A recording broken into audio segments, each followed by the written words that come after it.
Je vais vous laisser sans voix maintenant parce que c'est une chronologie de chaque ange qui a visité la terre. Alors commençons dès le début où Adam et Ève venaient de découvrir qu'ils seraient retirés d'Éden pour avoir mangé l'arbre de la connaissance du bien et du mal. C'est là que nous rencontrons notre premier ange parce que Dieu a ordonné à Chérubin de garder l'est d'Éden avec une épée flammée qui a tourné toutes les directions et empêché l'accès de ce beau jardin. Ok, je veux que tu te souviens de quelque chose. Vous voyez, ces anges représentaient la séparation entre l'homme et Dieu, la façon dont il est fermé. Le paradis est perdu parce que l'homme a péché. Mais très bientôt, nous allons découvrir d'autres anges qui représenteront que la voie est maintenant ouverte à nouveau. Donc beaucoup de temps passe et nous nous retrouvons environ en 2000 avant JC. Et c'est ici que nous avons été présentés à notre deuxième visite ange sur la terre. Vous avez peut-être déjà entendu parler d'Abraham, peut-être vous avez même entendu parler de sa vie, Sarai. Mais avez-vous entendu parler de leur aide, Agar? Malheureusement, Agar a été mal de ses patrons, mais surtout Sarai. Et alors, elle s'enfuit dans le désert et se cachait près d'une source d'eau. Alors, elle est là. Elle a peur, elle est confuse. Elle pense à son avenir quand, soudainement, un ange du Seigneur la visite et l'encourage à devenir mère d'une multitude innombrable parce qu'elle va avoir un fils. Il est absolument critique à ce stade que je vous dise ce que de nombreux théologiens et de nombreux bibliciens croiraient à propos de certains anges sur cette chronologie. Ils diraient qu'ils sont ce qu'on appelle le Christ pré-incarné. En d'autres termes, ce sont de petits aperçus de Jésus avant qu'il ne prenne un corps physique et ne devienne le sauveur du monde. Alors prenez tout cela dans votre esprit et écoutez ce que Agar, cette expulsée oubliée, a dit à propos de cette visite de cet ange. Elle a dit que tu es le Dieu qui... Mevoit. Le fait est que ces gars, il y a un Dieu qui remarque tout, même tes larmes. Et je me demande, avez-vous une relation avec ce Dieu? En 1980, avant JC, nous voyons l'une des apparitions les plus mémorables d'une paire d'anges qui avait averti le lot de neveux d'Abraham qu'il y avait une colère imminente qui venait sur la ville. Pourquoi? Bien, simplement, le mal était répandant. Lot supplie alors les anges de ne pas rester sur la place de la ville la nuit, mais leur offre l'hospitalité chez lui. Les hommes de la ville le remarquent et ils encerclent la maison de Lot, exigeant que les anges sortent vers eux. Cela continue jusqu'à ce que finalement les anges interviennent avec un lumière brillante qui stupéfie l'homme et les amène à sauver Lot et sa famille, les exhortant à quitter immédiatement la ville parce que la colère de Dieu est sur le point de tomber sur elle. L'histoire angélique la plus surprenante de la Bible retrace l'événement en l'an 1950 avant JC, où Dieu ordonne à Abraham de sacrifier Isaac. À la dernière seconde, un ange intervient et crie du ciel « Abraham, Abraham ». Vous voyez, Dieu n'avait jamais l'intention de permettre à Abraham de passer avec cela parce que Dieu avait offert une autre offrande, un bélier qui a été attrapé dans le fait. Ce bélier a ensuite été mis sur l'autel et pouvez-vous le voir, c'était une photo de ce qui allait arriver. C'était une image de la croix que Dieu offrirait une offrande pour notre péché. Son Fils unique échangerait vraiment des places avec nous et nous remplacerait vraiment si l'un d'entre nous est prêt à appeler son nom et à lui demander de nous pardonner et de sauver. Les grandes nouvelles américaines ont fait « Tu sais que les anges peuvent réellement entrer dans tes rêves. Eh bien, ils sont vers 1850 avant JC. Jacob, le fils d'Isaac, était en voyage pour essayer de trouver une femme. Les gars, appuyez simplement sur le bouton d'M si vous avez déjà débarqué. sur un similaire. Une sorte de voyage. Inhabituellement, Jacob utilise une pierre comme oreiller et c'est ici qu'il voit une échelle. Et cette échelle s'étend de la terre au ciel. Et sur cette échelle se trouvent des anges montant et descendant de haut en bas. Je vais te laisser rentrer. Un secret de ça. L'échelle est une autre photo de Jésus. Pourquoi? Parce qu'il n'y a qu'un seul pont entre l'homme et Dieu et c'est par le médiateur, Jésus-Christ.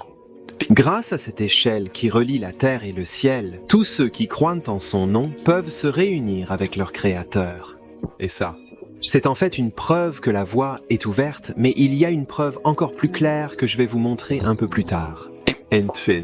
830 avant JC, Bien sûr, c'est grossièrement comme toutes les dates que je vous offre aujourd'hui. Eh bien, à cette époque, Jacob rencontre un autre groupe d'anges juste avant de se préparer à rencontrer son frère Ésaü, qui avait déjà trompé. Les anges ont fait du bien à son âme, et c'est un signe que la présence de Dieu est toujours avec nous, même dans des confrontations difficiles. Nous ne sommes jamais seuls. Alors qu'est-ce que Jacob a-t-il fait? Il a appelé cet endroit Mahanam, ce qui signifie le camp de Dieu entre toi et moi. Le prochain ange n'a presque pas atteint notre chronologie. La raison est que je suis 100% sûr que cet ange est en fait de Dieu vers 1446 avant JC. La Bible dit que la range du Seigneur est apparue à Moïse du buisson brûlant. Alors pourquoi suis-je si sûr que c'est Dieu? Eh bien, parce que Dieu lui-même dit à Moïse que c'est Dieu qui parle dans l'Exode 3, verset 6. Il dit aussi dans l'un des versets les plus puissants de la Bible, « Je suis qui je suis,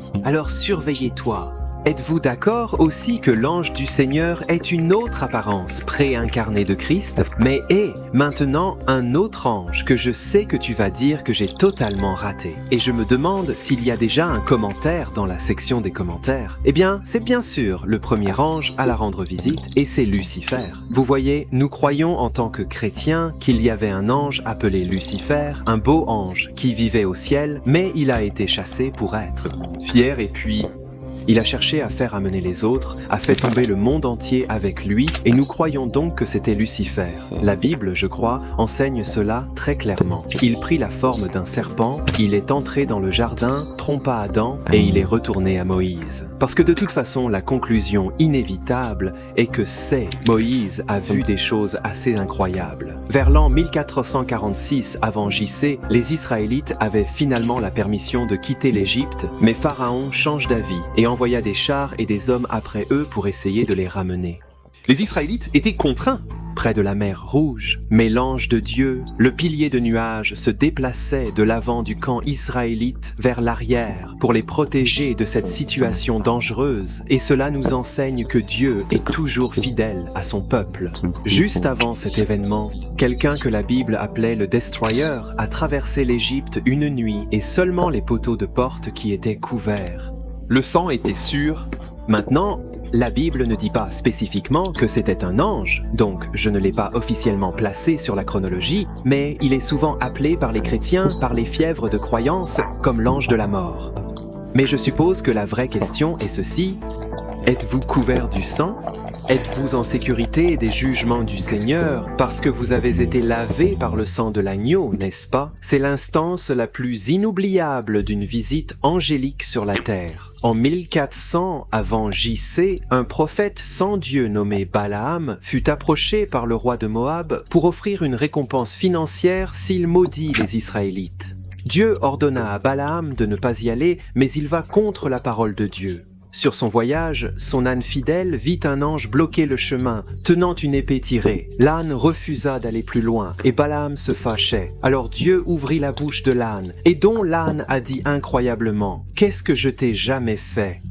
Dieu s'est ensuite ouvert. Balaam, et il vit devant lui un ange, et il se rendit compte que son âne essayait tout au long de lui sauver la vie. Le fait est que les ânes de ce type sont très rarement utilisés par Dieu pour partager ses messages, mais les anges sont souvent le cas. 1380 avant JC, Dieu utilise un ange pour réprimander le peuple d'Israël et leur dire de se repentir d'adorer d'autres dieux car ils ont échappé du Seigneur immédiatement après la mort de leur chef Josué. Alors puis-je vous poser une question que je me demande?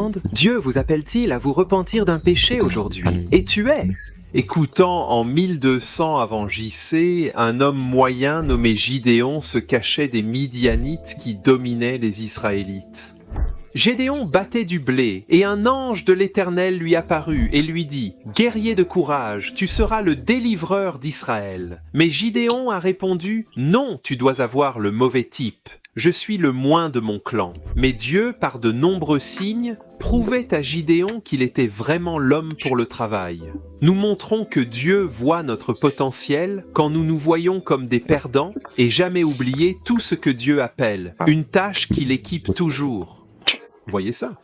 Vers 1100 avant JC, un ange visita un homme nommé Manoah et sa femme pour annoncer la naissance de leur fils Samson, qui deviendra plus tard l'homme le plus fort à vivre. après avoir partagé certaines instructions sur son vœu nazarite, comment il ne doit jamais se couper les cheveux et ce genre de choses, Manoah voulait offrir une chèvre à l'ange, mais l'ange refusait de quoi que ce soit manger, mais dit plutôt l'offrir au Seigneur. Quand la flamme est allumée, la flamme est montée au ciel, et l'ange disparut dans la flamme et volait de retour au ciel. Manoah est tombé instantanément sur le sol et a dit que nous sommes voués à mourir. Nous avons vu Dieu. Ça vous fait vous demander pourquoi cet ange ne mangerait-il pas? Et était-ce une autre apparence préincarnée du Seigneur Jésus-Christ? Presque. Incroyable qu'en 1000 avant JC, un ange du Seigneur a versé le jugement de Dieu sur 70 000 Israélites après que David avait mécontent le Seigneur. Mais les anges peuvent aussi être magnifiquement tendres, comme l'ange qui est arrivé en 870 avant JC pour nourrir un Élia découragé qui dormait sous le balai ayant perdu tout espoir, parce que la reine Jézabel avait mis une cible sur son dos. Cet ange a fourni un gâteau et un pot d'eau pour réconforter doucement le messager fatigué de Dieu. J'hésitais presque à dire cela, mais il y a peut-être des gens ici aujourd'hui qui le sont. Effrayé comment? Les chrétiens deviennent rapidement une minorité, et comment nous sommes silenciés dans tous les domaines de la vie. Si c'est toi, tu dois entendre ça. Un ange veut descendre une fois environ en 850 avant JC, quand le serviteur d'Élia était rempli de peur, car le roi d'Aram avait envoyé une armée massive pour poursuivre Élia et son aide. Élia priait pour que ses aides puissent ouvrir les yeux à la réalité spirituelle. Soudainement, cette prière fut répondue, et il vit une vaste prière, armée des anges les entourant. Donc peut-être, juste peut-être, quelqu'un doit entendre les paroles d'Élia aujourd'hui quand il a dit « N'ayez pas peur, car ceux qui sont avec nous sont plus que ceux qui sont avec eux ». Avant qu'on rapidement vers 740 avant JC, où le prophète Isaïe est laissé sans voix par une vision de la sainteté de Dieu. Il voit là ces êtres angéliques ardents appelés séraphines entourant les trônes de Dieu, et Isaïe devient submergé par son péché. Donc l'une de ces séraphines touche ses lèvres impures avec un froid de l'autel pour le purifier, nous montrant que nous ne pouvons pas. Nous nettoyons, mais seulement Dieu peut nous rendre propres par ses méthodes. Et pour nous, la seule méthode qui peut nous rendre purs est la méthode de Dieu par le calvaire, où Jésus a versé son sang pour laver toutes nos mauvaises actions. Suis-je le seul à remarquer un modèle sur cette chronologie? Nous avons des anges qui accompliront des actes d'amour et d'encouragement, et d'autres qui accompliront des actes de jugement. Notre prochain ange est ce dernier. En 701 avant JC, un ange emmena 185 000 hommes assyriens en une seule nuit, promettant de sortir le roi Ézéchias et son peuple. Le roi Sennachérib, leur roi, envoyait même des lettres moquantes détaillant comment il allait faire ce plan. Donc Dieu a dû lui montrer qui était le vrai patron. Avez-vous déjà entendu parler de Daniel dans la Bible? Eh bien, le livre de Daniel est plein d'anges. En 582 avant JC, nous avons l'ange qui apparaît dans le four-feu à côté de Shadrach, Meshach et Abednego quand ils refusaient de se procindre devant l'image d'or de Nebuchadnezzar. Alors encore une fois, je vais te demander, c'était le Fils de Dieu lui-même? Nous avons alors les anges qui tiraient sur la bouche du lion après que Daniel fut jeté dans la Troie par un roi trompé, Darius, parce qu'il avait été trompé par un schéma que les ennemis de Daniel avaient comploté contre lui pour le attraper pour prier. Nous rencontrons plus tard dans le livre de Daniel deux anges éminents de la Bible, Gabriel et Michaël. Gabriel est connu sous le nom de l'ange messager, et nous allons le revoir très bientôt. Il est décrit comme étant rapide en vol et il explique de nombreuses prophéties et de nombreuses visions à Daniel. Michaël, cependant, est connu sous le nom de l'ange guerrier. Il est le chef des anges, le chef de l'armée céleste avec grande autorité. Dans le Nouveau Testament, on nous dit que Michaël a même un différend avec le maléfique sur le corps de Moïse, que j'ai déjà discuté dans cette vidéo ici. Certains d'entre vous sauront aussi que dans Daniel, on nous dit que Michaël a été retardé par une bataille spirituelle qu'il a eue avec le prince de Perse. Le livre se termine ensuite par Michaël annonçant un temps de grande angoisse pour Israël. Mais Michaël a promis de protéger les gens pendant cela. Et c'est pourquoi Michaël est considéré comme le protecteur d'Israël. Maintenant, savez-vous quoi les gars ? Nous sommes dans le Nouveau Testament maintenant, et entre 6 heures ans et 16 heures avant JC. Beaucoup d'entre vous ont très familier avec l'histoire de la naissance du Seigneur Jésus, et vous vous souvenez qu'il y avait des anges qui sont mentionnés tout au long de cette histoire. En fait, j'ai été fidèle. Et cet enfant est venu par l'Esprit Saint. Il y avait des anges qui ordonnaient à Joseph de se cacher en Égypte à nouveau à l'abri d'Hérode par un rêve. Gabriel. Je t'ai dit que je reviendrai chez Gabriel. Eh bien, Gabriel a annoncé la naissance de John le Baptiste à sa mère Élisabeth. Et Élisabeth était une parente de Mary. Il annonça également la naissance du Messie, Jésus, à Marie, en 27 annonces. Nous savons que les anges servaient Jésus après sa lutte contre le mauvais pendant 40 jours. Et 40 nuits.